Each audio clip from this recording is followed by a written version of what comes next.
بیت المقدس کے بارے میں میرے آقا صلی اللہ علیہ وسلم نے فرمایا یہ ہمیشہ یہودیوں کے تسلط میں نہیں جائے گا، یہ میرا یقین ہے، دنیا ٹل سکتی ہے مگر میرے مصطفیٰ کا فرمان نہیں ٹلے گا، میرے آقا نے اگر فرمایا ہے تو وہ ہو کر رہے گا۔ حضور فرماتے ہیں خراسان سے ایک جماعت آئے گی، خراسان سے، خراسان یا افغانستان اور ایران کا کچھ حصہ ہے جس کو پرانے زمانے میں خراسان کہا جاتا تھا۔ میرے آقا فرماتے خراسان سے کالے جھنڈے لے کر کے ایک جماعت نکلے گی اور وہ اتنی تیزی سے بڑھتی ہوئی بیت المقدس کی طرف آئے گی کہ دنیا کی کوئی حکومت اور کوئی طاقت ان کا راستہ نہیں روک سکے گی، اور وہ جھنڈے سیدھے لا کر بیت المقدس پر گاڑ دیں گے۔ تنصب بإیلیا، میرے آقا فرماتے ایلیا یہ بیت المقدس کی سرزمین کو کہتے ہیں، جھنڈے وہاں گاڑ دیے جائیں گے۔ اور حضور اکرم صلی اللہ تعالی علیہ وسلم نے یہ بھی فرمایا جب تم دیکھنا کہ یہ یروشلم بیت المقدس دار الخلافہ بن جائے، دار الخلافہ کا مطلب راجدھانی، حکومت کرنے کی جگہ بن جائے، میرے آقا صلی اللہ علیہ وسلم فرماتے ہیں فقد دنت الزلازل والبلایا والامور، حضور فرماتے تو پھر دیکھنا بڑے بڑے زلزلے آئیں گے دنیا میں۔ جب یروشلم کو راجدھانی بنا دیا جائے دار الخلافہ، بڑے بڑے زلزلے آئیں گے دنیا میں، والبلایا اور بہت ساری بلائیں پھیلیں گی پوری دنیا میں، یہ وائرس یہ کنٹینیو آئیں گے، یہ مت سمجھنا کورونا چلا گیا، ہاں یہ سب اب کنٹینیو آنے والی ہے بلائیں، پوری دنیا میں بلائیں پھیل جائیں گی اور اتنے بڑے بڑے معاملات ہوں گے جن کو تمہارے کانوں نے سنا نہیں ہوگا، حضور نے فرمایا۔ اور یہ دار الخلافہ سے کیا مراد ہے؟ محدثین نے اس میں الگ الگ بحثیں کی ہیں، لیکن میں آپ کو بتاؤں 2017 میں، ابھی 3-4 سال پہلے کی بات ہے، 5 سال پہلے ان یہودیوں نے اپنی راجدھانی ڈکلیئر کر دی، یروشلم ہے، بیت المقدس ہماری راجدھانی ہے، اور سارے سفارت خانے جتنے بھی ایمبیسی ہیں انہوں نے سب وہاں پر منتقل کرنا شروع کر دیا، اور بیت المقدس کی سرزمین کو اپنا کیپٹل سٹی بنانے کا اعلان کر چکے۔ اور میرے آقا کی حدیث صادق آ رہی ہے جب وہ راجدھانی بنے گی اب بڑے بڑے زلزلے ہوں گے اور پوری دنیا میں بلائیں پھیلیں گی اور بڑے بڑے معاملات ہوں گے، اور پھر اس کے بعد میرے آقا صلی اللہ علیہ وسلم فرماتے ہیں ایک دور ایسا آئے گا کہ اللہ ان کو ذلیل و رسوا کر کے اس زمین سے نکالے گا، اور ایک امام برحق کے جھنڈے تلے مومنین جمع ہوں گے۔ پوچھا گیا وہ امام برحق کون ہوگا؟ میرے آقا فرماتے ہیں وہ میری اولاد میں سے ہوگا، اس کا نام میرے نام پر ہوگا، اس کے باپ کا نام میرے باپ کے نام پر ہوگا، اور اللہ اس کو امام مہدی کی شکل میں بھیجے گا۔ ہاں یہ زمانہ بہت قریب آ چکا، یہ زمانہ بہت قریب آ چکا۔ میں بارگاہ رب العزت میں آج جمعۃ الوداع میں یہی دعا کرتا ہوں کہ مولا اگر زندگی کی سانسیں باقی ہیں تو امام مہدی کی فوج میں ہمیں جگہ عطا فرما، ان کے جھنڈے تلے مولا ہمیں امن و امان عطا فرما دے، دنیا سے ظالموں کے چنگل سے مولا ایمان والوں کو آزادی عطا فرما، کفار و مشرکین کے تسلط سے مومنین کو آزاد فرما دے۔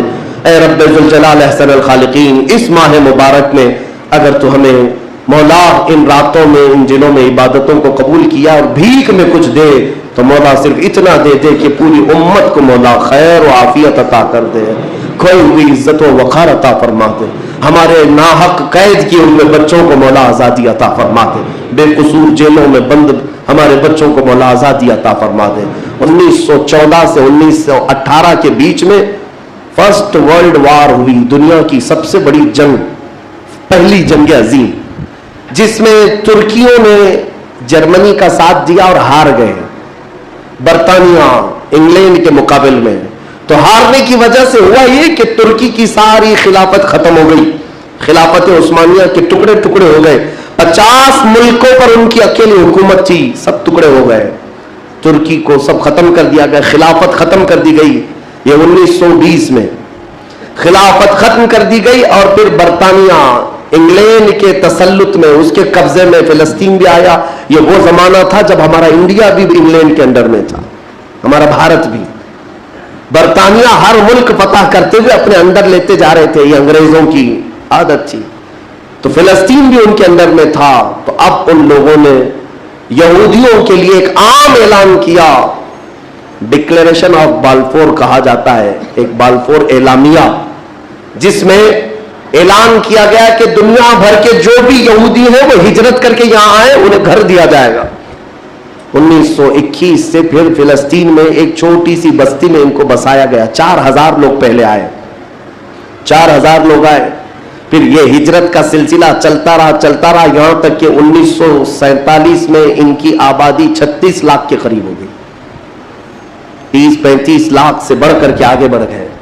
और उसके बाद फिर 1948 में इन जालिमों ने अक़वाम मुत्तहिदा यूएनए की मदद से ये ऐलान कर दिया पूरी दुनिया में कि अब ये फिलिस्तीन नहीं है, इसका आधा हिस्सा इजराइल है, ये हमारा मुल्क है। बात दर हकीकत ये थी कि यूएनए में अक़वाम मुत्तहिदा में ये बिल पास हुआ था कि यहूदियों को भी रहने दिया जाए, मुसलमानों को भी।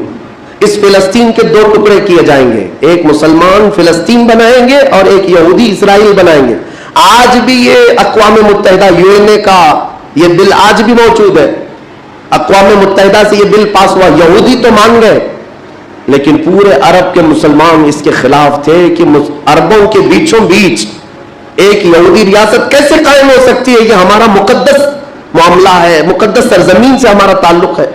एहतजाज करते रहे लेकिन इन यहूदियों ने माल के जरिए, औरतों के जरिए सारे अरब मुल्कों के जो बादशाह थे इन तक अपना तसल्लुत जमा लिया। कई ऐसे अरब बादशाह जिनकी बीवियां यहूदी हुई, उनके घरों तक ये पहुंच गए और उनको ऐसा न्यूट्रल कर दिया कि अब वो फिलिस्तीन के बारे में बात ना करें। हुआ ये कि इजराइल तो बन गया लेकिन आज तक फिलिस्तीन नहीं बन सका। फिलिस्तीन का वजूद दुनिया नहीं दिखाती, गूगल में चेक करो तो नहीं बताता, फिलिस्तीन कोई जगह नहीं। मेरे अजीजों, हर 10-10 साल पर ये जमीन को हड़पते आज पूरा वो अर्ज़ मुक़द्दस जिसको फिलिस्तीन कहा जाता है 90% यहूदियों के कब्जे में आ गया।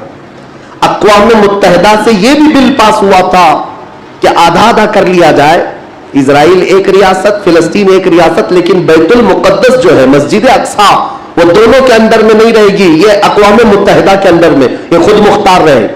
क्योंकि यहां यहूदियों का भी ताल्लुक है, ईसाइयों का भी है, मुसलमानों का है, सबको यहां आने जाने की इजाजत रहेगी, किसी के अंडर में नहीं रहेगा।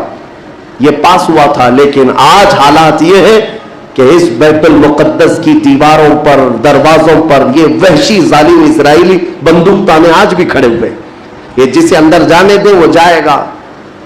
पूरी दुनिया अपनी आंखों से देख रही है इनकी खयानत, इनकी गद्दारी को, लेकिन कोई एक जुमला तक नहीं कहता कि इजराइल दहशतगर्द है। आपको मैं आंकड़े अगर बताऊं तो आपके रोंगटे खड़े हो जाएं। इन्होंने फिलिस्तीन के मुसलमानों में से अब तक 2.5 लाख सिर्फ बच्चों को कत्ल किया है इन इजराइलियों ने।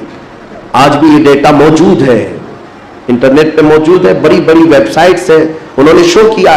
अक़वाम मुत्तहिदा की भी रिपोर्ट मौजूद है कि फिलिस्तीन के कितने मारे गए। इन दोनों की जंग में 24 लोग अगर मारे जाते हैं तो 23 फिलिस्तीनी होते हैं, 1 इजराइली होता है। फिर भी दहशतगर्द फिलिस्तीन है, आतंकवाद फिलिस्तीन है। मेरे अजीजों, ये दुनिया जो दोहरा खेल खेल रही है इसको कौन बताएगा आखिर? वहां जुमा की नमाज पढ़ने के लिए मोमिनीन आज भी जाते हैं, उन पर गोलियां बरसा दी जाती हैं, लेकिन उन जियाले मुसलमानों को हजारों सलाम जो तलवारों के साए में भी मेरे मौला की इबादत खुशू खुजू से करते। मैं खुद गया और देखा हूं, छोटे छोटे से बच्चे, 6 साल के, 8 साल के बच्चे मिलने के लिए आते हैं और ये पूरे असलहे में लेस फौजी खड़े रहते हैं। छोटा सा बच्चा उनकी गन को यूं घुमाता है और मस्जिद में अंदर आता है, ऐसा लगता है जैसे वो खिलौने को पकड़ रहा है। मेरे अजीजों, ये भी हदीस पाक के जरिए से मैं बताता हूं। मेरे आका सल्लल्लाहु अलैहि वसल्लम फरमाते हैं, मेरी उम्मत का एक हिस्सा कयामत तक बातिल से लड़ता रहेगा, कयामत तक बातिल से लड़ता रहेगा, और उनकी मुखालिफत करने वालों का उन पर कुछ भी असर नहीं होगा, और दुनिया में कोई बला भी फैले तो इस जमात पर कुछ असर नहीं होगा। सहाबा ने पूछा, या रसूल अल्लाह, आपकी उम्मत का वो हिस्सा कौन है?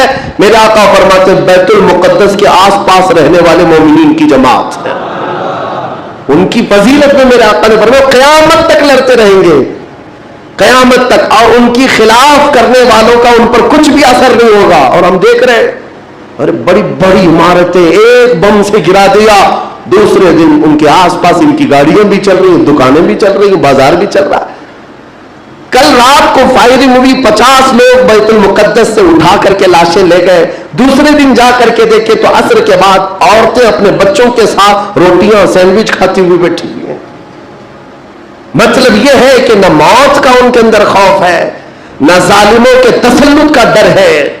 हाँ, ये भी अल्लाह ताला की तरफ से होता है कि मौला जब किसी का दिल कुशादा करे तो बड़े बड़े पहाड़ों से भी उन्हें डर नहीं लगता। और एक हदीस मेरे आका सल्लल्लाहु अलैहि वसल्लम ने फरमाया कि सय्यिदुल बुकाई बैतुल मक़दिस सय्यिदु सखरति सखरतु बैतुल मक़दिस। हुजूर ने फरमाया पूरी रुए जमीन का सरदार जो हिस्सा है वो बैतुल मुकद्दस का हिस्सा, सरदार हिस्सा। और गुंबदों में अगर सरदार गुंबद है तो बैतुल मुकद्दस का गुंबद है, ये मेरे आका ने फरमाया। और हुजूर फरमाते तुम देखना कि आखिर जमाने में सारे लोग उस जमीन की तरफ हिजरत कर जाएंगे।